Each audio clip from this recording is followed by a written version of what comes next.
Hello friends, Indian റെയിൽവേയുടെ ഒരു notification വന്നിട്ടുണ്ട്. അതായത് റെയിൽ കോച്ച് ഫാക്ടറിയിലേക്കാണ് വിളിച്ചിരിക്കുന്നത്. ഇതിലേക്ക് നിങ്ങൾക്ക് SSLC+ITI കഴിഞ്ഞവർക്ക് ഇതിലേക്ക് അപ്ലൈ ചെയ്യാവുന്നതാണ്. ഇതിലേക്ക് എങ്ങനെയാണ് നമ്മൾ ഓൺലൈനായിട്ട് അപേക്ഷ സമർപ്പിക്കേണ്ടത് എന്നതൊക്കെ വിശദമായിട്ട് കാണിക്കുന്നതാണ്. അതോടൊപ്പം തന്നെ ഇതിന്റെ മറ്റു കാര്യങ്ങളെല്ലാം വിശദമായിട്ട് അതിന്റെ ഒഫീഷ്യൽ നോട്ടിഫിക്കേഷനിലൂടെ പറയാവുന്നതാണ്. അപ്പോൾ ഈ പറയുന്ന റെയിൽ കോച്ച് ഫാക്ടറിയിലേക്ക് വിളിച്ചിരിക്കുന്നത് അപ്രന്റീസ്ഷിപ്പ് ട്രെയിനിങ്ങിനാണ് വിളിച്ചിരിക്കുന്നത്. നിശ്ചിതമായിട്ടുള്ള സ്റ്റൈപ്പൻഡ് നിങ്ങൾക്ക് ഉണ്ടായിരിക്കും മന്ത്ലി. ഓക്കെ, അപ്പൊ അപ്രന്റീസ്ഷിപ്പ് ട്രെയിനിങ് എന്താണെന്നൊക്കെ നമ്മൾ പല വീഡിയോകളും നമ്മൾ പറയാറുണ്ട്. അപ്പൊ നിങ്ങൾക്ക് എന്തെങ്കിലും ഡൗട്ട് ഉണ്ടെങ്കിൽ തീർച്ചയായിട്ടും കമന്റ് സെക്ഷനിൽ ചോദിക്കാവുന്നതാണ്. അതുമായി ബന്ധപ്പെട്ട് ഡൗട്ട് ഉണ്ടെങ്കിൽ. ഓക്കെ, അപ്പോ ഇതിൽ നമ്മൾ ഇതിന്റെ ഒഫീഷ്യൽ നോട്ടിഫിക്കേഷൻ നമുക്ക് നോക്കാം. ഇതാണ് ഒഫീഷ്യൽ നോട്ടിഫിക്കേഷൻ. നിങ്ങൾക്ക് ഇവിടെ കാണാം, റെയിൽ കോച്ച് ഫാക്ടറി കപ്പൂർത്തലയിലേക്കാണ് വിളിച്ചിരിക്കുന്നത്. ഇതിൽ ഓൺലൈൻ ആയിട്ടാണ് അപേക്ഷ സ്വീകരിക്കുന്നത്. ഓക്കെ, ഇതിന്റെ ഓൺലൈൻ ആയിട്ട് അപേക്ഷ സമർപ്പിക്കേണ്ട അവസാന തീയതി March 4 ആണ്. ഓക്കെ, March 4 വരെ നിങ്ങൾക്ക് അപ്ലൈ ചെയ്യാം. ഇതിൽ വിളിച്ചിരിക്കുന്ന ട്രേഡ് നിങ്ങൾക്ക് ഇവിടെ കാണാം. ഫിറ്റർ വിളിച്ചിട്ടുണ്ട്. ഫിറ്ററിൽ 150 വാക്കൻസി ജനറൽ, ഇതിന് SC-ക്ക് 32, ST-ക്ക് 16, OBC-ക്ക് 58, ആകെ മൊത്തം 215 വാക്കൻസി ഇതിലുണ്ട്. Welder gas and electrical 116 general vacancy ഉണ്ട്. SC-ക്ക് 35, ST-ക്ക് 17, OBC-ക്ക് 62, ടോട്ടൽ 230. ദെൻ മെഷീനിസ്റ്റിൽ നിങ്ങൾക്ക് ജനറലിന് 3 വാക്കൻസി, SC-ക്ക് 1. ദെൻ ST-ക്ക് ഇതിൽ വാക്കൻസി ഇല്ല, പക്ഷെ ST-ക്ക് വേണമെങ്കിൽ ഈ ജനറൽ വാക്കൻസിയിലേക്ക് അപ്ലൈ ചെയ്യാവുന്നതാണ്. യാതൊരുവിധ റിസർവേഷനോ ഏജ് റിലാക്സേഷനോ ഒന്നും ഉണ്ടായിരിക്കില്ല എന്നുള്ളൂ. ദെൻ 1 വാക്കൻസി OBC-ക്ക് ഉണ്ട്. 5 വാക്കൻസിയാണ് ടോട്ടൽ അതിൽ വിളിച്ചിരിക്കുന്നത്. പെയിന്റർ ജനറൽ, ഇതിൽ 3 വാക്കൻസിയാണ് ജനറൽ വാക്കൻസിയിലുള്ളത്. 1 വാക്കൻസി SC, പിന്നെ ST-ക്ക് ഇതിലും വാക്കൻസി ഇല്ല, അവർക്ക് ജനറലിലേക്ക് അപ്ലൈ ചെയ്യാവുന്നതാണ്. ദെൻ OBC-ക്ക് 1 വാക്കൻസി. ദെൻ ഈ പറയുന്ന ടോട്ടൽ വാക്കൻസി 5 വാക്കൻസിയാണ്. ഇതിനടുത്ത് കാർപ്പൻറ്റർ 3 വാക്കൻസിയാണ് ജനറലിന്. SC-ക്ക് 1 വാക്കൻസി, ST-ക്ക് ഇതിലും വാക്കൻസി ഇല്ല, അവർക്ക് ഇതിലേക്ക് അപ്ലൈ ചെയ്യാം. 1 വാക്കൻസി OBC, 5 വാക്കൻസി ടോട്ടൽ. ഇതിനടുത്ത് ഇലക്ട്രീഷ്യനിൽ 38 വാക്കൻസി ജനറൽ ഉണ്ട്. SC-ക്ക് 11 വാക്കൻസി, ST-ക്ക് 6 വാക്കൻസി, ദെൻ OBC-ക്ക് 20 വാക്കൻസി. ദെൻ അങ്ങനെ ടോട്ടൽ 75 വാക്കൻസിയാണ്. ദെൻ AC ആൻഡ് റെഫ്രിജറേഷൻ മെക്കാനിക്കിലേക്ക് വിളിച്ചിരിക്കുന്നത് 8 വാക്കൻസി ജനറൽ, 2 വാക്കൻസി SC, ST-ക്ക് 1 വാക്കൻസി, ദെൻ OBC-ക്ക് 4, അങ്ങനെ ടോട്ടൽ 15. ആകെ മൊത്തം 550 വാക്കൻസിയിലേക്കാണ് വിളിച്ചിരിക്കുന്നത്. ഓക്കെ, പിന്നെ PWD കാൻഡിഡേറ്റ്സിനും എക്സ് സർവീസ്മാനും ഉള്ള വാക്കൻസികളോട് കൊടുത്തിട്ടുണ്ട് അത് ട്രേഡില്. ഇതിന്റെ മോഡ് ഓഫ് സെലക്ഷൻ എന്ന് വെച്ചാൽ യാതൊരുവിധ എക്സാമിനേഷനോ കാര്യങ്ങളോ ഒന്നും തന്നെ ഇല്ല. ജസ്റ്റ് നിങ്ങൾ ഓൺലൈൻ ആയിട്ട് അപേക്ഷ ഫില്ല് ചെയ്യുക. അങ്ങനെ നിങ്ങൾ അപേക്ഷ ഫില്ല് ചെയ്യുന്ന സമയത്ത് SSLC-ക്ക് കിട്ടിയ മാർക്കിന്റെ ശതമാനവും ITI-ക്ക് കിട്ടിയ മാർക്കിന്റെ ശതമാനവും കൊടുക്കണം. അത് തമ്മിൽ അവരെന്ത് ചെയ്യും, അവര് കൂട്ടിയിട്ട് അതിന്റെ ഒരു ആവറേജ് കണ്ടിട്ട് അതിന്റെ അടിസ്ഥാനത്തിലായിരിക്കും അവരെന്ത് ചെയ്യുക, അവര് ഈ പറയുന്ന മെറിറ്റ് ലിസ്റ്റ് തയ്യാറാക്കുക. അത് ഈ കാറ്റഗറി വൈസ് മെറിറ്റ് ലിസ്റ്റ് ആണ് തയ്യാറാക്കുക. അപ്പൊ എന്താണ് ഇവിടെ എങ്ങനെയാന്ന് വെച്ചാൽ, ഫോർ എക്സാമ്പിൾ ഇപ്പൊ ഒരു കുട്ടിക്ക് 70% മാർക്ക് എന്താണ് SSLC-യിൽ ഉണ്ട്. ഓക്കെ, പ്ലസ് നിങ്ങൾക്ക് ITI-യിൽ ആ കുട്ടിക്ക് എന്താണ് ഒരു 80% മാർക്ക് ഉണ്ട്. അതിനെ ഇവരെന്ത് ചെയ്യും, പ്ലസ് ചെയ്തിട്ട് ഡിവൈഡഡ് ബൈ 2 ഇട്ടിട്ട് എന്ത് ചെയ്യും, ഇവര് കിട്ടുന്ന മാർക്കാണ് ആ കുട്ടിക്ക് ടോട്ടൽ ആയിട്ട് ഈ പറയുന്ന മെറിറ്റ് ലിസ്റ്റിൽ സ്ഥാനം പിടിക്കുന്നതിന് സഹായിക്കുന്നത്. ഓക്കെ, അപ്പൊ SSLC-യിലും ഒന്നെങ്കിൽ നിങ്ങൾക്ക് SSLC-യിൽ ഉയർന്ന മാർക്ക് അല്ലെങ്കിൽ ITI-യിൽ ഉയർന്ന മാർക്ക് ഒക്കെ ഉണ്ടെങ്കിൽ നിങ്ങൾക്ക് എന്താണ് ഇതിൽ കിട്ടാൻ സാധ്യത കൂടുതലാണ്. കാരണം ഇതിൽ നമുക്ക് ജസ്റ്റ് ഇപ്പൊ ഈ പറയുന്ന കപൂർത്തലൊക്കെ ആയതുകൊണ്ട് നിങ്ങൾക്ക് എന്താണ് ഡോക്യുമെന്റ് വെരിഫിക്കേഷൻ അവർ വിളിക്കുന്നത് മെറിറ്റ് ലിസ്റ്റിന്റെ അടിസ്ഥാനത്തിലായിരിക്കും. അപ്പൊ നിങ്ങൾക്ക് ഓൾമോസ്റ്റ് എന്താണ് 99% കിട്ടുമെന്ന് ഷുവറുള്ള പോസ്റ്റ് ആയിരിക്കും. നമ്മളെ എലിജിബിൾ ആയിട്ടുള്ള നമ്മുടെ സർട്ടിഫിക്കറ്റ് കാര്യങ്ങളൊക്കെ ഉണ്ടായാൽ മതി. അപ്പൊ നിങ്ങൾ ഇതിൽ ഇപ്പൊ ഇത്രയും ദൂരെയല്ല അല്ലെങ്കിൽ അവിടെയല്ല എന്നൊക്കെ വിചാരിച്ച് നിങ്ങൾ ഇരിക്കേണ്ട. കാരണം റെയിൽവേയിലൊക്കെ നമുക്ക് അപ്രന്റീസ്ഷിപ്പ് കിട്ടാന്ന് പറയുന്നത് എപ്പോഴും കിട്ടുന്ന സംഭവമല്ല. വർഷത്തിൽ ഒരു തവണയാണ് ഇതിലേക്കൊക്കെ വിളിക്കുന്നത്. അപ്പൊ അതൊക്കെ പ്രത്യേകം ശ്രദ്ധിക്കുക. അപ്പൊ നിങ്ങൾക്ക് താല്പര്യം ഉണ്ടെങ്കിൽ എന്ത് ചെയ്യുക, നിങ്ങൾ ഇതിലേക്ക് അപ്ലൈ ചെയ്യുക. കാരണം നമ്മൾ ഇതിലേക്ക് ജസ്റ്റ് അപ്ലൈ ചെയ്ത് നമ്മൾ വെയിറ്റ് ചെയ്യുക. നമ്മൾ എലിജിബിൾ ആണെങ്കിൽ എന്ത് ചെയ്യും, നമുക്ക് ഈ പറയുന്ന കോൾ ലെറ്റർ അല്ലെങ്കിൽ ഈ പറയുന്ന മെയിൽ വരും. ആ സമയത്ത് നമ്മൾ ആവശ്യമായുള്ള ഡോക്യുമെന്റ് ആയിട്ട് ഒരു തവണ നമ്മൾ അവിടെ വിസിറ്റ് ചെയ്താൽ മതി. അതിൽ നമ്മുടെ ഡോക്യുമെന്റ് ഒക്കെ പക്ക കറക്റ്റ് ആണെങ്കിൽ, ഒറിജിനൽ ആണെങ്കിൽ, വാലിഡ് ആണെങ്കിൽ അവരെന്ത് ചെയ്യും, നമ്മൾ അതിലേക്ക് നമുക്ക് ഈ പറയുന്ന അപ്രന്റീസ്ഷിപ്പ് ട്രെയിനിങ് നമ്മൾ എന്ത് ചെയ്യും, നമുക്ക് അതിൽ നമ്മൾ ജോയിൻ ചെയ്യാൻ പറ്റും എന്നുള്ളതാണ് നിങ്ങൾ മനസ്സിലാക്കേണ്ടത്. അപ്പൊ അതൊക്കെ നിങ്ങൾ മനസ്സിലാക്കിയിട്ട് ഇതിലേക്ക് അപ്ലൈ ചെയ്യാം. ഇനി ഇതിൽ നമുക്ക് ഇതിന്റെ എലിജിബിലിറ്റി കണ്ടീഷനിലെ ഏജ് ആണ്, മിനിമം ഏജ് 15 വയസ്സും മാക്സിമം 24 വയസ്സുമാണ് കണക്കാക്കുന്നത്. ഏജ് കണക്കാക്കുന്ന പ്രായം എന്ന് പറയുന്നത് 31/3/2023, അതായത് March 31 എന്ന് പറയുന്ന ഡേറ്റ് കണക്കാക്കിയിട്ടാണ് ഏജ് കണക്കാക്കുന്നത്. അപ്പൊ നിങ്ങൾ ഏജ് കാൽക്കുലേറ്ററിൽ ഗൂഗിളിൽ ഒന്ന് നോക്കിയാൽ മതി. ഇനി SC കാൻഡിഡേറ്റ്സിന് 5 വർഷം ഏജ് റിലാക്സേഷൻ ഉണ്ടായിരിക്കും. അവർക്ക് ഈ പറയുന്ന 29 വയസ്സ് വരെ അപ്ലൈ ചെയ്യാം. OBC കാൻഡിഡേറ്റ്സ് ആണെങ്കിൽ അവർക്ക് 27 വയസ്സ് വരെ അപ്ലൈ ചെയ്യാം. ഓക്കെ, ദെൻ PWD കാൻഡിഡേറ്റ്സ് ആണെങ്കിൽ അവർക്ക് 34 വയസ്സ് വരെ അപേക്ഷ നൽകാം. ഓക്കെ, അപ്പൊ അതൊക്കെ നിങ്ങൾ നോക്കുക. പിന്നെ അതത് ഏജ് റിലാക്സേഷനും അതുപോലെ ഈ പറയുന്ന പോസ്റ്റ് റിസർവേഷൻ ഉണ്ടല്ലോ. അപ്പൊ നമ്മളിവിടെ പറഞ്ഞ ഇങ്ങനെ SC-ക്ക് ഇത്ര വാക്കൻസി, ST-ക്ക് ഇത്ര വാക്കൻസി, OBC-ക്ക് ഇത്ര വാക്കൻസി എന്നൊക്കെ പറഞ്ഞല്ലോ. അതത് പോസ്റ്റ് നിങ്ങൾക്ക് കിട്ടണമെങ്കിൽ നിങ്ങൾ എന്ത് ചെയ്യണം എന്ന് വെച്ചാൽ, നിങ്ങൾക്ക് ആവശ്യമായിട്ടുള്ള കാസ്റ്റ് സർട്ടിഫിക്കറ്റ് നിങ്ങൾ എന്ത് ചെയ്യണം, നിങ്ങൾ ഡോക്യുമെന്റ് വെരിഫിക്കേഷന് പോകുന്ന സമയത്ത് നിങ്ങളുടെ കയ്യിൽ ഉണ്ടായിരിക്കണം.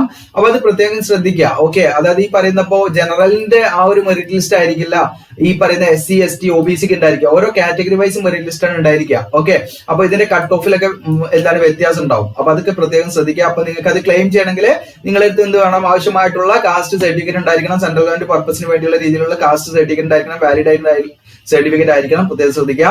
ഇനി ഇതിന്റെ മിനിമം എഡ്യൂക്കേഷൻ ക്വാളിഫിക്കേഷൻ എന്ന് പറഞ്ഞാൽ ജസ്റ്റ് 10ാം ക്ലാസ് പാസ്സായിരിക്കുക, 50% മാർക്കോട് കൂടി 10ാം ക്ലാസ് പാസ്സായിരിക്കുക എന്നുള്ളതാണ് ഒന്നാമതായിട്ട് പറയുന്നത്.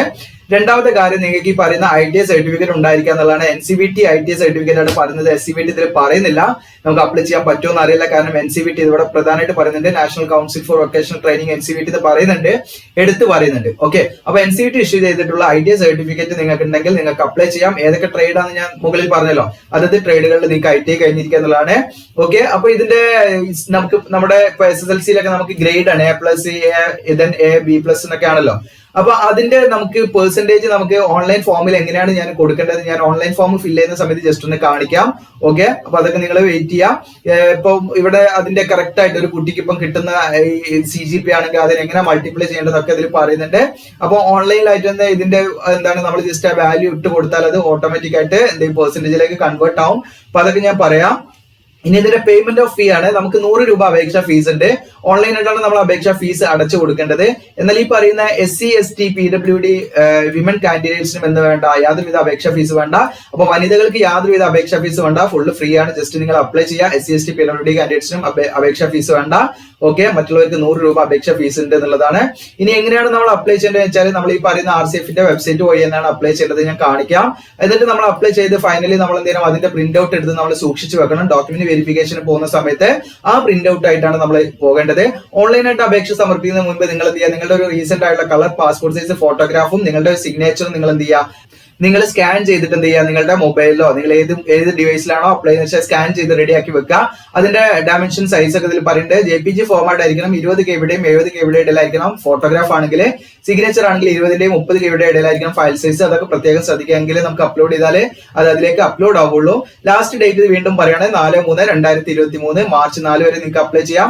ട്രെയിനിങ് പീരീഡും സ്റ്റൈപ്പൻഡ് ഒക്കെ നിശ്ചിതമായിട്ടുള്ളതിന്റെ ആ ഒരു അപ്രന്റീസ്ഷിപ്പ് ആക്ട് പ്രകാരമുള്ള നിശ്ചിതമായുള്ള ആ ഒരു സ്റ്റൈപ്പൻഡ് ആയിരിക്കും അപ്രോക്സിമേറ്റ് നമുക്ക് പറയാൻ പറ്റുന്നത്. ഒരു 7,000-ന്റെയും ഒരു 9,000-ന്റെയും ഇടയിലായിരിക്കും ഇതിന്റെ ഒരു സ്റ്റൈപ്പൻഡ് ആയിട്ട് നമുക്ക് ലഭിക്കുക. വേറെ യാതൊരു അലവൻസോ കാര്യങ്ങളോ ഒന്നും തന്നെ നിങ്ങൾക്ക് കിട്ടില്ല. പിന്നെ ഇതിന്റെ ഇമ്പോർട്ടന്റ് ആയ കുറച്ച് ഇൻസ്ട്രക്ഷന്റെ ജസ്റ്റ് നിങ്ങൾ അതൊക്കെ ഒന്ന് വായിച്ചു നോക്കണം. എന്തെങ്കിലും ഡൗട്ട് ഉണ്ടെങ്കിൽ തീർച്ചയായിട്ടും കമന്റ് സെക്ഷനിൽ ചോദിക്കാവുന്നതാണ്. പിന്നെ ഈ പറയുന്ന ഡോക്യുമെന്റ് വെരിഫിക്കേഷന് പോകുന്ന സമയത്ത് ഈ ഒരു മെഡിക്കൽ ഫിറ്റ്നസ് സർട്ടിഫിക്കറ്റ് നിങ്ങൾ എന്ത് ചെയ്യണം, നിങ്ങൾ കൊണ്ടുപോകണം. ഓക്കെ, അത് നിങ്ങൾ സെലക്ട് ആയി കഴിഞ്ഞാൽ തയ്യാറാക്കിയാൽ മതി.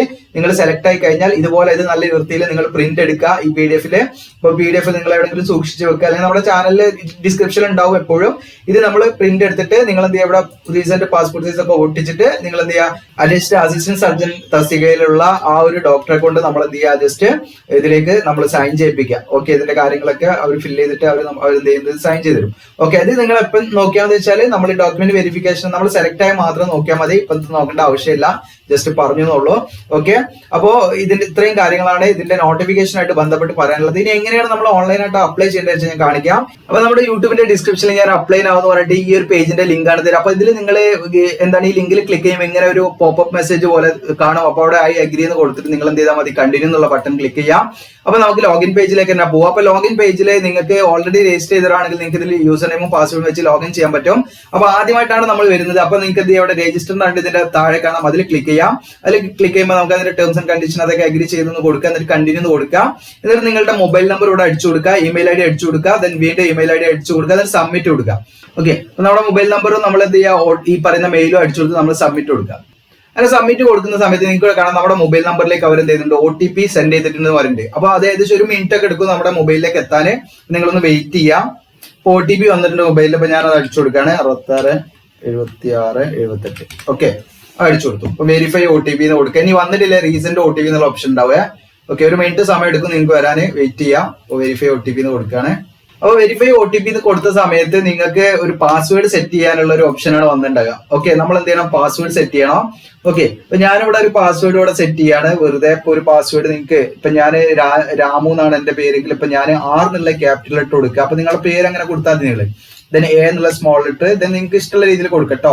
ബാക്കിയുള്ളത് സ്മോൾ ലെറ്റർ കൊടുക്കുക, എന്നിട്ട് ദെൻ ഒരു സ്പെഷ്യൽ ക്യാരക്ടർ കൊടുക്കുക, എന്നിട്ട് 1 2 3 എന്ന് കൊടുത്താൽ മതി. ഓക്കെ, അപ്പോൾ നമ്മുടെ പാസ്വേഡ് സെറ്റ്. അപ്പൊ ഇവിടെ ഈ പറയുന്ന കുറച്ച് കണ്ടീഷൻസ് ഉണ്ട്. ആ മിനിമം നമുക്ക് 8 to 16 ക്യാരക്ടറേ പറ്റുള്ളൂ. പിന്നെ നമുക്ക് അറ്റ്ലീസ്റ്റ് ഒരു നമ്പർ വേണം, അതുപോലെ അപ്പർ കേസ്, ഒരു ലോവർ കേസ്, ഒരു സ്പെഷ്യൽ ക്യാരക്ടർ. ഇത്രയും കണ്ടീഷനാണ് പാസ്വേഡ് ഉണ്ടാക്കാന്. അപ്പൊ അതുപോലെ ആ കണ്ടീഷനിലുള്ള പാസ്വേഡ് ഉണ്ടെങ്കിൽ മാത്രമേ അത് അക്സെപ്റ്റ് ചെയ്യുള്ളൂ. അപ്പൊ അത് പ്രത്യേകം ശ്രദ്ധിക്കുക. ഞാൻ പാസ്വേഡ് സെറ്റ് ചെയ്തു. എന്നിട്ട് ഞാൻ ഇവിടെ സബ്മിറ്റ് കൊടുക്കുകയാണ്. അപ്പൊ വീണ്ടും നമ്മളെ കൺഫേം പാസ്വേഡ് ഇവിടെ അടിച്ചു കൊടുക്കണേ. മുകളിൽ അടിച്ചത് സെയിം പാസ്വേഡ് തന്നെ ഇവിടെ അടിച്ചു കൊടുക്കുക, സബ്മിറ്റ് കൊടുക്കുക. സബ്മിറ്റ് ചെയ്ത സമയത്ത് നിങ്ങൾക്ക് ഇവിടെ കാണാം രജിസ്ട്രേഷൻ സക്സസ്ഫുൾ ആയിട്ടുണ്ട്. ഇതാണ് നമ്മുടെ അപ്ലിക്കേഷൻ നമ്പർ. ഈ നമ്പർ വളരെ ഇമ്പോർട്ടന്റ് ആണ്. ഇത് നിങ്ങൾ എവിടെയെങ്കിലും എഴുതി സൂക്ഷിക്കണം. ഓക്കെ, ഇത് നിങ്ങൾക്ക് SMS ആയിട്ട് നിങ്ങളുടെ മൊബൈലിലേക്ക് വരും. എങ്കിലും നിങ്ങൾ എന്ത് ചെയ്യുക, മൊബൈലിൽ SMS ഒക്കെ ഡിലീറ്റ് ചെയ്ത് പോകാൻ സാധ്യതയുണ്ട്. അപ്പൊ നിങ്ങൾ എഴുതി സൂക്ഷിക്കുക, എന്നിട്ട് ഓക്കെ കൊടുക്കുക. ഓക്കെ, അപ്പോൾ ഓക്കെ കൊടുത്തു കഴിഞ്ഞാൽ നമുക്ക് ഇതിന്റെ എന്താണ് വീണ്ടും ലോഗിൻ പേജിലേക്കാണ് പോവുക. കണ്ടിന്യൂ എന്ന് കൊടുക്കുക. ഓക്കെ, അപ്പൊ ഇതാണ് ലോഗിൻ പേജ്. ഓക്കെ, ഇപ്പൊ ഞാൻ എന്റെ ഓൾറെഡി ഞാനിവിടെ എന്താണ് രജിസ്റ്റർ ചെയ്തപ്പോൾ ഞാൻ ഇതിൽ ബ്രൗസറിൽ സേവ് ആക്കി വെച്ചിട്ടുണ്ട്. അപ്പൊ അതുകൊണ്ട് ഇവിടെ അത് ഓട്ടോമാറ്റിക് ആയിട്ട് ഇവിടെ ഫിൽ ആയിട്ടുണ്ട്. അപ്പൊ ഇതാണ് എന്റെ പാസ്വേഡ് ഇവിടെ വന്നിട്ടുണ്ട്. ഇനി ഞാൻ ഈ ക്യാപ്ച കോഡ് അടിച്ചു കൊടുത്താൽ മതി, ഇവിടെ കാണാം. ഓക്കെ, അപ്പൊ ഇനി നമ്മളിപ്പോ നമ്മുടെ ആ ഒരു യൂസർ നെയിം എന്നുള്ളിടത്ത് എന്ത് ചെയ്യുക, നമ്മുടെ ആപ്ലിക്കേഷൻ നമ്പർ കൊടുക്കുക, പാസ്വേഡ് എന്നുള്ളത് നമ്മൾ അടിച്ച പാസ്വേഡ് അടിച്ചു കൊടുക്കുക, എന്നിട്ട് ലോഗിൻ ചെയ്യാണ് വേണ്ടത്. ഓക്കെ, അപ്പൊ രജിസ്ട്രേഷൻ സക്സസ്ഫുൾ ആയെന്ന് കാണിച്ചല്ലോ. അപ്പൊ ഇനി ലോഗിൻ എന്നുള്ള ബട്ടൺ ക്ലിക്ക് ചെയ്യാം. അപ്പൊ ലോഗിൻ എന്നുള്ള ബട്ടൺ ക്ലിക്ക് ചെയ്ത സമയത്ത് നമ്മുടെ മൊബൈലിലേക്ക് അവർ എന്ത് ചെയ്തിട്ടുണ്ട്, അവര് വീണ്ടും ഒരു OTP നമുക്ക് ലോഗിൻ ചെയ്യാൻ ഒരു OTP അയക്കും. ആ ലോഗിൻ ചെയ്യാനുള്ള OTP വെച്ചിട്ട് നമുക്ക് ഇതിൽ കയറാൻ പറ്റുള്ളൂ. അപ്പൊ വീണ്ടും ഒരു OTP നിങ്ങളുടെ മൊബൈലിലേക്ക് വരും. കുറച്ച് ടൈം എടുക്കും, ഒരു 1 മിനിറ്റ് എടുക്കും വരാന്. ഒന്ന് വെയിറ്റ് ചെയ്യാം. ഓക്കെ, അപ്പൊ ഞാൻ OTP അടിച്ചു. ഇനി ലോഗിൻ കൊടുക്കാം കേട്ടോ. അപ്പൊ നമ്മൾ ലോഗിൻ ചെയ്യുന്ന സമയത്തും അത് എന്ത് ചെയ്യും, OTP അയച്ചു തരും. അപ്പൊ ആ OTP വെച്ചിട്ട് നമ്മൾ എന്ത് ചെയ്യണം, ഇതിൽ ലോഗിൻ ചെയ്യണം. ഓക്കെ, അപ്പൊ അങ്ങനെ നമ്മൾ ലോഗിൻ കൊടുത്താൽ മതി. നിങ്ങൾക്ക് കുറച്ച് അവരുടെ ഇൻസ്ട്രക്ഷൻ ഇതൊക്കെ ഒന്ന് വായിക്കുക, എന്നിട്ട് പ്രൊസീഡ് എന്ന് കൊടുക്കുക. പ്രൊസീഡ് എന്ന് കൊടുത്ത സമയത്ത് ആദ്യം തന്നെ നമ്മളോട് ചോദിക്കുന്ന ആധാർ കാർഡിന്റെ നമ്പറാണ്, പിന്നെ പാൻ നമ്പർ. ഓക്കെ, അപ്പൊ ആധാർ കാർഡിന്റെ നമ്പർ നിർബന്ധമാണ്. പാൻ നമ്പർ ഉണ്ടെങ്കിൽ നിങ്ങൾ കൊടുക്കുക, അല്ലെങ്കിൽ കൊടുക്കണ്ട, ബ്ലാങ്ക് ആക്കി വിട്ടാൽ മതി. ദെൻ പിന്നെ ഫസ്റ്റ് നെയിം കൊടുക്കുക, then middle name, last name നിങ്ങളുടെ പേരിനനുസരിച്ച് അതൊക്കെ കൊടുക്കുക. ഫാദറിന്റെ പേര്, ദെൻ നിങ്ങളുടെ കാറ്റഗറി കൊടുക്കുക. ജനറൽ, OBC, SC, ST ഏതായാലും നിങ്ങൾക്ക് അത് കൊടുക്കാവുന്നതാണ്. പിന്നെ ജെൻഡർ മെയിൽ ഓർ ഫീമെയിൽ കൊടുക്കാം. ദെൻ എക്സ് സർവീസ്മാൻ ആണോ ചോദിക്കുന്നുണ്ട്, ആണെങ്കിൽ ആണെന്ന് കൊടുക്കാം. പിന്നെ PWD കാൻഡിഡേറ്റ്സ് ആണോ ചോദിക്കുന്നുണ്ട്, നോ കൊടുക്കുകയാണെങ്കിൽ യെസ് എന്ന് കൊടുക്കാം. പിന്നെ ഡേറ്റ് ഓഫ് ബർത്ത് നിങ്ങൾ ഇവിടെ സെലക്ട് ചെയ്യാം. ഇവിടെ കലണ്ടർ ഉണ്ട്, അത് യൂസ് ചെയ്ത് നിങ്ങൾക്ക് എന്ത് ചെയ്യാം, നിങ്ങളുടെ ഡേറ്റ് ഓഫ് ബർത്ത് നിങ്ങൾക്ക് ഇവിടെ സെലക്ട് ചെയ്യാവുന്നതാണ്. ഓക്കെ, അപ്പൊ അത് കലണ്ടർ യൂസ് ചെയ്ത് തന്നെ നിങ്ങൾ സെലക്ട് ചെയ്യാം. ദെൻ അപ്ലൈ കൊടുക്കുക കേട്ടോ. അപ്പൊ നല്ല എന്തായാലും വരും. അപ്പൊ നമ്മുടെ ഏജ് ഒക്കെ ഇവിടെ കാൽക്കുലേറ്റ് ചെയ്ത് ഇവിടെ വന്നിട്ടുണ്ടാവും. ഓക്കെ, അപ്പൊ 24 വയസ്സ് വരെയാണ് ഇതിൽ അപ്ലൈ ചെയ്യാൻ പറ്റുക. ഓക്കെ, അപ്പൊ അത് കറക്റ്റ് ആയിട്ട് ഏജ് നമുക്ക് ഇവിടെ തന്നെ കാൽക്കുലേറ്റ് ചെയ്യാം. നമ്മുടെ ട്രേഡ് ഏതിലേക്കാണ് നിങ്ങൾ അപ്ലൈ ചെയ്യുന്നത്. ഇപ്പൊ ഇലക്ട്രീഷ്യൻ ആണ് ഞാൻ ചൂസ് ചെയ്യുന്നത്. അപ്പൊ നിങ്ങൾ ഏത് ട്രേഡ് ആണ്, ഇതിലുള്ള ട്രേഡ് നോക്കാം നിങ്ങൾക്ക്. അപ്പൊ അത് നോക്കാം. പിന്നെ നിങ്ങളോട് ചോദിക്കുന്നത്, ഇവിടെ ചോദിക്കുന്നത് നമ്മുടെ 10ാം ക്ലാസ്സിൽ നമ്മൾ സയൻസ് സബ്ജക്ട് പഠിച്ചിട്ടുണ്ടോ എന്നാണ്. അതായത് ഈ പറയുന്ന ഇലക്ട്രിക്കൽ അതുപോലെ AC ആൻഡ് റെഫ്രിജറേഷൻ മെക്കാനിക്കിലേക്ക് സയൻസ് സബ്ജക്ട് പഠിച്ചിരിക്കുന്ന ഒരു കണ്ടീഷൻ നിർബന്ധമാണ്.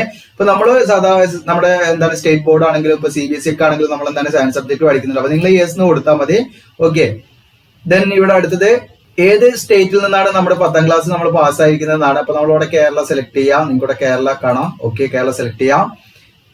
ദെൻ ITI നമ്മൾ ഏത് സ്റ്റേറ്റിൽ നിന്നാണ് നമ്മൾ കേരളത്തിൽ നിന്നല്ല പഠിച്ചെങ്കിൽ കേരള സെലക്ട് ചെയ്യാൻ. പുറത്താണ് നിങ്ങൾക്ക് പുറത്ത് എടുക്കാം. പിന്നെ ഐഡന്റിഫിക്കേഷൻ മാർക്കാണ്. അപ്പൊ ഇത് നമ്മുടെ 10ാം ക്ലാസ്സിലെ സർട്ടിഫിക്കറ്റിൽ ഉണ്ടാവും. ഓക്കെ, അത് നിങ്ങൾ അടിച്ചു കൊടുത്താൽ മതി. ഓക്കെ, നിങ്ങൾക്ക് ബ്ലാക്ക് മോളോ എന്തെങ്കിലുമൊക്കെ ആയിട്ട് നിങ്ങളുടെ 10ാം ക്ലാസ്സിലെ സർട്ടിഫിക്കറ്റിൽ ഉണ്ടാവുമല്ലോ. നമ്മൾ തിരിച്ചറിയലായിട്ടുള്ള ഒരു മാർക്ക് ഉണ്ടാവില്ല, ഒരു അടയാളം. നമ്മുടെ ശരീരത്തിലുള്ള എന്തെങ്കിലും മുറിവുകളുടെ പാടോ അല്ലെങ്കിൽ കാക്കാപ്പുള്ളി എന്നൊക്കെ പറയും, അല്ലെങ്കിൽ ബ്ലാക്ക് മോൾ എന്ന് പറയും. അത് നിങ്ങൾ എഴുതി കൊടുക്കും കേട്ടോ. പിന്നെ ഇവിടെ നമ്മൾ ഈ പറയുന്ന RCF ജീവനക്കാരുടെ ആ ഒരു വാർഡാണോ, അതായത് RCFുമായി ബന്ധപ്പെട്ട് റെയിൽ കോച്ച് ഫാക്ടറിയുമായി ബന്ധപ്പെട്ടുള്ള സമീപത്തുള്ള പ്രദേശത്ത് താമസിക്കുന്നവരാണോ എന്നുള്ളതാണ്. അപ്പോ അതെല്ലാം കൊടുക്കുക. ഓക്കെ, ഇത്രയേ ഉള്ളൂ. പിന്നെ നമ്മുടെ എംപ്ലോയ്മെന്റ് എക്സ്ചേഞ്ച് ഡീറ്റെയിൽസ് വേണം, അത് നിർബന്ധമാണ്. അപ്പൊ നിങ്ങൾ ആരെങ്കിലും എംപ്ലോയ്മെന്റ് എക്സ്ചേഞ്ചിൽ രജിസ്റ്റർ ചെയ്തിട്ടില്ലെങ്കിൽ നിങ്ങൾ ഉടനെ രജിസ്റ്റർ ചെയ്യുക, എന്നതിന് ശേഷം മാത്രം ഇതിൽ അപ്ലൈ ചെയ്യാം. ഓക്കെ, അപ്പോൾ എംപ്ലോയ്മെന്റ് രജിസ്ട്രേഷൻ നമ്പർ നിർബന്ധമാണ്. ജസ്റ്റ് എംപ്ലോയ്മെന്റ് എക്സ്ചേഞ്ചിൽ പോയി രജിസ്റ്റർ ചെയ്യുക. അപ്പൊ നമുക്ക് നമ്മുടെ ജില്ലയിലൊക്കെ എന്താണ് എംപ്ലോയ്മെന്റ് എക്സ്ചേഞ്ച് ഉണ്ടാവും. അവിടെ പോയിട്ട് നമ്മൾ എന്ത് ചെയ്യുക, രജിസ്റ്റർ ചെയ്യുക. രജിസ്റ്റർ ചെയ്യുമ്പോൾ രജിസ്ട്രേഷൻ കാർഡ് ഇട്ടും ആ കാർഡിൽ നമ്മൾ എംപ്ലോയ്മെന്റ് എക്സ്ചേഞ്ച് നമ്പർ ഉണ്ടാവും. ആ നമ്പർ നമ്മൾ ഇവിടെ അടിച്ചു കൊടുക്കാം. ഇത് നമ്മുടെ സ്റ്റേറ്റ് ഇവിടെ നമ്മൾ സെലക്ട് ചെയ്യുക, കേരള. ഓക്കെ, ഇത്രയേ ഉള്ളൂ. അപ്പൊ നമ്പർ നിങ്ങൾ എന്ത് ചെയ്യണം, അടിച്ചു കൊടുക്കണം. അപ്പൊ ഞാൻ ഇവിടെ വെറുതെ ഒരു നമ്പർ അടിച്ചു കൊടുത്തു നോക്കണം. എന്നിട്ട് നമ്മൾ എന്ത് ഇവിടെ സേവ് എന്നുള്ള ഡീറ്റെയിൽസ് ക്ലിക്ക് ചെയ്യാം.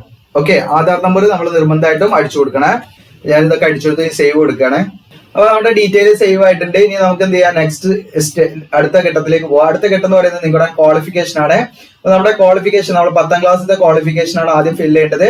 അതിന്റെ പെർസെന്റേജോ CGP എന്താ നിങ്ങൾ ഫില്ല് ചെയ്യിച്ചാൽ അത് നിങ്ങൾക്ക് കൊടുക്കാവുന്നതാണ്. ഓക്കെ, പെർസെന്റേജ് ആണെങ്കിൽ പെർസെന്റേജ് ഇവിടെ സെലക്ട് ചെയ്യാം. നിങ്ങൾക്ക് പെർസെന്റേജ് കണ്ടിട്ട് അങ്ങനെ കൊടുക്കാം. അപ്പൊ പെർസെന്റേജ് കൊടുക്കുകയാണെങ്കിൽ ഇവിടെ നിങ്ങൾക്ക് ഇങ്ങനെയാണ് കോളം. മാക്സിമം മാർക്ക് ഇപ്പൊ ഈ പറയുന്ന നമ്മുടെ SSLCയിൽ നമുക്ക് മാക്സിമം മാർക്ക് 650ലാണ്. ദെൻ നിങ്ങൾക്ക് കിട്ടിയ മാർക്ക് എത്ര 650 550 കിട്ടിയെങ്കിൽ അത് കൊടുക്കാം. ഇപ്പൊ നിങ്ങൾക്ക് 2 ഓപ്ഷൻ ആണ്. ഓക്കെ, അപ്പോ എനിക്ക് കിട്ടിയ പെർസെന്റേജ് ജസ്റ്റ് ഓട്ടോമാറ്റിക് ഇവിടെ വരും 89.23%. ഓക്കെ, അപ്പോ ഇനി അങ്ങനെയല്ല, നിങ്ങൾക്ക് എന്താണ് നിങ്ങളുടെ ഗ്രേഡ് നിങ്ങൾക്ക് CGP ആയിട്ട്, അത് നിങ്ങളുടെ ചോയ്സ് ആണ്. നിങ്ങൾക്ക് ഗ്രേഡ് ഉണ്ടല്ലോ, നിങ്ങളെ ഗ്രേഡിന്റെ ഒരു ക്യുമുലേറ്റീവ് ഗ്രേഡ് പോയിന്റ് നമുക്ക് കാണാൻ പറ്റും, CGPA കാണാൻ പറ്റും. ഓക്കെ, അതായത് ഈ ടോട്ടൽ ഗ്രേഡ് നമ്മൾ കൂട്ടിയിട്ട് അങ്ങനെ വേണമെങ്കിൽ എന്ത് ചെയ്യാം, നിങ്ങൾക്ക് 10ന്റെ താഴെ ഒരു നമ്പർ കിട്ടും. അപ്പൊ ഞാനിവിടെ ഒരു എക്സാമ്പിൾ കാണിക്കാം. അതായത് ഇപ്പൊ ഒരു കുട്ടിക്ക് 5A+ കിട്ടിയിട്ടുണ്ട്, ഒരു കുട്ടിക്ക് 5A+ഉം ഒരു 5Aയും കിട്ടിയിട്ടുണ്ട്. വളരെ എളുപ്പത്തിനാണ് ഞാൻ ഇങ്ങനെ എടുക്കുന്നത്.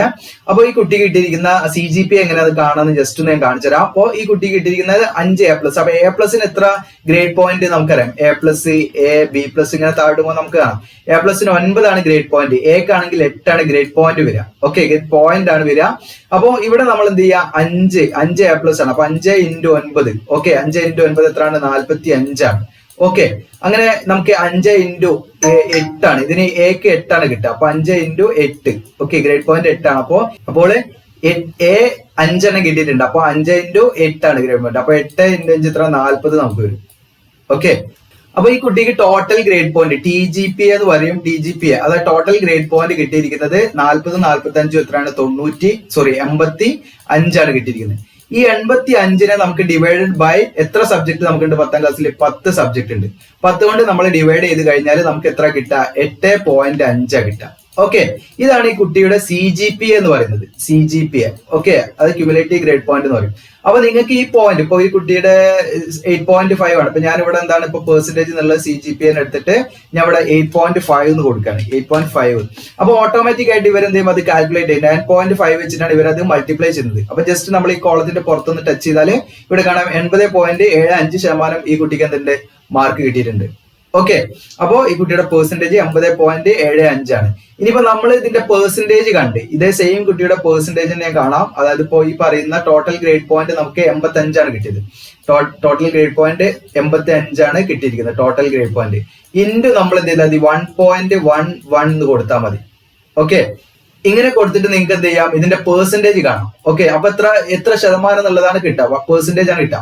അപ്പൊ ഇത് എങ്ങനെ കാണണം എന്നുള്ളതിന്റെ ഡീറ്റെയിൽ ആയുള്ള കാര്യങ്ങൾ നമ്മുടെ വീഡിയോയിൽ ഞാൻ കൊടുത്തിട്ടുണ്ട്. വീഡിയോയിൽ മീൻസ് വേറെ സെപ്പറേറ്റ് വീഡിയോ ചെയ്തിട്ടുണ്ട്, അതിന്റെ ലിങ്ക് ഞാൻ ഡിസ്ക്രിപ്ഷനിൽ തരാം. ഓക്കെ, അപ്പൊ ഞാൻ ഇവിടെ എളുപ്പത്തിന് CGPA ആണ് കൊടുത്തിരിക്കുന്നത്. കാരണം പെട്ടെന്ന് വളരെ സിമ്പിൾ ആയിട്ട് കണ്ടുപിടിച്ചിട്ട് നമുക്ക് എന്ത് ചെയ്യാം, അതും ഇവിടെ മൾട്ടിപ്ലൈ ചെയ്യാൻ പറ്റും. ഓക്കെ, ഓട്ടോമാറ്റിക്കലി ഇട്ട് കൊടുത്താൽ മതി. അപ്പൊ നിങ്ങൾ CGPA കണ്ടാലും മതി, വളരെ സിമ്പിൾ ആയിട്ട് ചെയ്യാൻ പറ്റും. പെർസെന്റേജ് കണ്ടിട്ട് നിങ്ങളുടെ മാർക്ക് കണ്ട് അങ്ങനെയും കൊടുക്കാവുന്നതാണ്. അപ്പൊ കുറച്ചും പാടെ അക്യുറേറ്റ് ആയിട്ട് വരുന്ന എനിക്ക് തോന്നുന്നു CGPA ആണ്. അപ്പൊ CGPA കൊടുക്കുക, നിങ്ങൾ CGPA കണ്ടിട്ട് കൊടുത്താലും മതി. ഇനി അടുത്തത് IT ഇതുപോലെ നമുക്ക് പെർസെന്റേജ് ആണോ ഏതാച്ചാൽ നിങ്ങൾ അത് കൊടുക്കുക. അപ്പൊ 1500 മാർക്ക് ചെയ്തിരിക്കുക. ഞാനൊരു ഏകദേശം മാർക്കാണ് ടോട്ടല്. അപ്പൊ ടോട്ടൽ 1500 എനിക്കൊരു എത്രയാണ് ഈ പറയുന്ന 1300 മാർക്ക് കിട്ടിയെന്ന് വിചാരിക്കുക. അത് നമ്മൾ അടിച്ചു കൊടുക്കുക. എന്നിട്ട് നമ്മൾ കോളത്തിന്റെ പുറത്തടിച്ചാൽ ഇവിടെ കാണാം പെർസെന്റേജ് വന്നിട്ടുണ്ട്. ഓക്കെ, ഇനി വേറെ എന്തെങ്കിലും ക്വാളിഫിക്കേഷൻ ഉണ്ടെങ്കിൽ നിങ്ങൾക്ക് കൊടുക്കാവുന്നതാണ്. ഓക്കെ, ദെൻ നമ്മൾ എന്ത് ചെയ്യുക, സേവ് കൊടുക്കുക. ഇത്രയേ ഉള്ളൂ ഇതിന്. ഓക്കെ, സേവ് കൊടുക്കുമ്പോൾ പേജ് ഇങ്ങനെ ലോഡ് ആവും. ഇതിനടുത്ത് സ്റ്റെപ്പ് 3 എന്ന് പറയുന്നത് അഡ്രസ് ഡീറ്റെയിൽസ് ആണ്. അപ്പൊ നമ്മൾ നെക്സ്റ്റ് ഇവിടെ അടിക്കുക. അപ്പൊ അഡ്രസ്സിന്റെ ഡീറ്റെയിൽസ്, അഡ്രസ് ഒക്കെ കറക്റ്റ് ആയിട്ട് ഫില്ല് ചെയ്ത് കൊടുക്കുക. നിങ്ങൾക്ക് ഞാൻ വെറുതെ കുറച്ച് അഡ്രസ് കാര്യങ്ങൾ വെറുതെ എന്താണ് ടൈപ്പ് ചെയ്യാട്ടോ, നിങ്ങൾ ടൈം വേസ്റ്റ് ചെയ്യാണ്ട് വെച്ചിട്ടാണ്. നിങ്ങളുടെ ഡിസ്ട്രിക്റ്റിലൊക്കെ നിങ്ങൾ കറക്റ്റ് ആയിട്ട് തന്നെ കൊടുക്കുക, പിൻകോഡൊക്കെ അടിച്ചു കൊടുക്കുക. ഓക്കെ, അപ്പോ ഇവിടെ അഡ്രസ് കറക്റ്റ് ഡീറ്റെയിൽസ് കൊടുക്കുക നിങ്ങളുടെ, ദെൻ സേവ് കൊടുക്കുക, നെക്സ്റ്റ് കൊടുക്കുക. ഓക്കെ, പിന്നെ നമ്മുടെ എന്താണ് ഈ പറയുന്ന ഫോട്ടോ ഒക്കെ അപ്ലോഡ് ചെയ്യണം. ബ്രൗസിൽ ക്ലിക്ക് ചെയ്യാം. അപ്പൊ നമ്മൾ ആദ്യം തന്നെ ഫോട്ടോ ഒക്കെ സെറ്റ് ആക്കി വെക്കണം കേട്ടോ. നിങ്ങൾ സെറ്റ് ആക്കി വെച്ചിട്ട് നിങ്ങൾ എന്ത് ചെയ്യുക, അതിലേക്ക് അപ്ലോഡ് ചെയ്യാം കേട്ടോ. ഓക്കെ, ഇവിടെ ഫോട്ടോ വന്നിട്ടുണ്ട്, ദെൻ സിഗ്നേച്ചർ. അപ്പൊ ഫോട്ടോ സിഗ്നേച്ചർ ഒക്കെ നിങ്ങൾ റീസൈസ് ചെയ്യാൻ ഓൺലൈൻ തന്നെ ഒരുപാട് ടൂളുകൾ ഉണ്ട്. നിങ്ങൾ ജസ്റ്റ് ഗൂഗിളിൽ ഓൺലൈൻ ഫോട്ടോ റീസൈസർ എന്നൊക്കെ അടിച്ചു കൊടുത്താൽ ഫ്രീ ഓൺലൈൻ സൈറ്റുകൾ നിങ്ങൾക്ക് കിട്ടും. അത് വെച്ചിട്ട് നിങ്ങൾക്ക് എന്ത് ചെയ്യാം, റീസൈസ് ചെയ്യാം. പിന്നെ ഫോട്ടോഷോപ്പ് പെയിന്റ് ഒക്കെ അറിയുന്നവർക്ക് കുറച്ചും പാട് എളുപ്പമായിരിക്കും. ഇപ്പൊ സിഗ്നേച്ചർ ഇവിടെ വന്നിട്ടുണ്ട്. അപ്പൊ അതൊക്കെ ഇപ്പൊ നമ്മൾ ഫോട്ടോ സിഗ്നേച്ചർ കൊടുത്തു കഴിഞ്ഞാൽ നമ്മളിവിടെ സേവ് എന്നുള്ള ബട്ടണിൽ ക്ലിക്ക് ചെയ്യണം, എന്നാലേ അപ്ലോഡ് ആവുള്ളൂ. ഓക്കെ, സക്സസ്ഫുൾ ആയിട്ട് അപ്ലോഡ് ആവുന്നാലേ. ഓക്കെ, അപ്പൊ അത് കറക്റ്റ് ആയിട്ട് ഇവിടെ അപ്ലോഡ് ആയി വന്നിട്ടുണ്ട്. അപ്പൊ ഉറപ്പുവരുത്തുക. എന്നിട്ട് നെക്സ്റ്റ് എന്നുള്ളത് ക്ലിക്ക് ചെയ്യാം. അപ്പൊ നിങ്ങള് ഓക്കെ, ആ നെക്സ്റ്റ് എന്നുള്ളത് ക്ലിക്ക് ചെയ്യുമ്പോൾ നമുക്ക് പ്രിവ്യൂ ബട്ടൺ ആണ്. അപ്പൊ നമ്മുടെ കറക്റ്റ് ആയിട്ട് നമ്മൾ കൊടുത്ത ഡീറ്റെയിൽസ്, നമ്മുടെ ഫോട്ടോ ഒക്കെ അവിടെ വരും. ഓക്കെ, അതൊക്കെ വന്നിട്ടുണ്ടോ ചെക്ക് ചെയ്യുക. സിഗ്നേച്ചർ അടിയിൽ വരും. ഓക്കെ, അപ്പൊ ഇത്രയും കാര്യങ്ങളാണ്. ഇപ്പൊ ഞാൻ SC കാൻഡിഡേറ്റ്സ് സെലക്ട് ചെയ്തുകൊണ്ട് എനിക്ക് ഫീ വേണ്ട. മറ്റ് ജനറൽ OBC EWS കാൻഡിഡേറ്റ്സ് ആണെങ്കിൽ അവർക്ക് ഫീ അടയ്ക്കാനുള്ള ഒരു ഓപ്ഷൻ പാട് ഉണ്ടാവും. അപ്പൊ അതിലെന്ത് ചെയ്യുക, അവർ ആ ലിങ്ക് വഴി ഫീ അടയ്ക്കുക. അപ്പൊ എനിക്ക് ഇനി ഇവിടെ സബ്മിറ്റ് എന്ന് കൊടുക്കുകയാണ് ഞാൻ. കാരണം നിങ്ങൾക്ക് എന്തെങ്കിലും ഡൗട്ട് ഉണ്ടെങ്കിൽ അപേക്ഷ എന്തെങ്കിലും തിരുത്തൽ വേണമെങ്കിൽ നിങ്ങൾ എന്ത് ചെയ്യണം, ബാക്കിലേക്ക് പോയിട്ട് അപേക്ഷകൾ മാറ്റങ്ങൾ വരുത്താവുന്നതാണ്. ഓക്കെ, അപ്പൊ സബ്മിറ്റ് എന്ന് കൊടുത്തു കഴിഞ്ഞാൽ നിങ്ങൾക്ക് ഇവിടെ കാണാം പ്രിന്റ് എന്നുള്ള ബട്ടൺ ഉണ്ടാവും. സബ്മിറ്റ് കൊടുത്തതിന് ശേഷം പ്രിന്റ് എന്നുള്ള ബട്ടൺ അതിൽ ക്ലിക്ക് ചെയ്യാം. നിങ്ങൾക്ക് പ്രിന്റ് എടുത്ത് സൂക്ഷിച്ചു വെക്കാം. അപ്പൊ നമ്മുടെ എന്താണ് ആപ്ലിക്കേഷൻ സക്സസ്ഫുൾ ആയിട്ട് എന്ത് ചെയ്തിട്ടുണ്ട്, നമ്മുടെ സബ്മിറ്റ് ആയിട്ടുണ്ട്. ഓക്കെ, അപ്പൊ നിങ്ങൾക്ക് ഇവിടെ പ്രിന്റ് എടുത്തിട്ട് സൂക്ഷിച്ചു വെക്കാവുന്നതാണ്. ഇത്രയും കാര്യങ്ങളാണ്. ഓക്കെ, ഇനിയിപ്പോ ഫീ ഉണ്ടെങ്കിൽ ഫീ അടയ്ക്കുന്നവർക്ക് ഈ 6ാമത്തെ സ്റ്റെപ്പും പാടെ ഉണ്ടാവും ഫ്രീ അടിക്കാനുള്ള. അപ്പൊ നമുക്ക് ഞാനിപ്പോ SC കാൻഡിഡേറ്റ്സ് ആണ് ഫീ അടക്കണം. അപ്പൊ ഇത്രയും കാര്യങ്ങളാണ്. ഇത് മാക്സിമം ആയിട്ടുള്ള ഷെയർ ചെയ്യുക, സബ്സ്ക്രൈബ് ചെയ്യുക, ലൈക്ക് ചെയ്യുക. Thank you.